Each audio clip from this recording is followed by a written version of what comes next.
Hello বন্ধুরা, কেমন আছো? আশা করছি তোমরা সবাই খুব ভালোই আছো। তো আজকে আমি চলে গেছিলাম একটি বৌভাতের অনুষ্ঠানে। আমাদের পাড়াতেই অনুষ্ঠান ছিল দুপুরবেলা। একটা কথা কি জানো, সম্পর্কে আন্ডারস্ট্যান্ডিং আর ভালোবাসা থাকলে জীবনটা এমনিতেই খুশিতে এবং ভালোবাসায় ভরে ওঠে। আমি ভগবানের কাছে প্রার্থনা করি ওদের জীবনটা অনেক সুখের হোক। এই শাড়িটা দেখতে পাচ্ছ, এই শাড়িটা আমাকে আমার যা দিয়েছে। তোমাদেরকে একটা জিনিস দেখানো হচ্ছিল, এই চোকারটা দেখতে পেরেছো? এই চোকারটা আমি যখন বিয়ে করে এসেছিলাম, তো আমাকে প্রথম বছর আমার হাজবেন্ড এই চোকারটা আমাকে গিফট করেছিল। এই দেখো, আমার একটু কানের সমস্যা আছে, তাই আমি কানের দুল পরতে পারি না।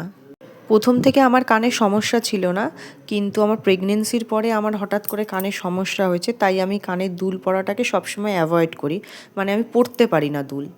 খুব সাধারণভাবে সেজেছি, খুব একটা ভালো আমি সাজতে পারি না, তাই অবশ্যই কমেন্টসে জানিও কেমন লাগলো। এটা হচ্ছে আমার ফাইনাল লুক।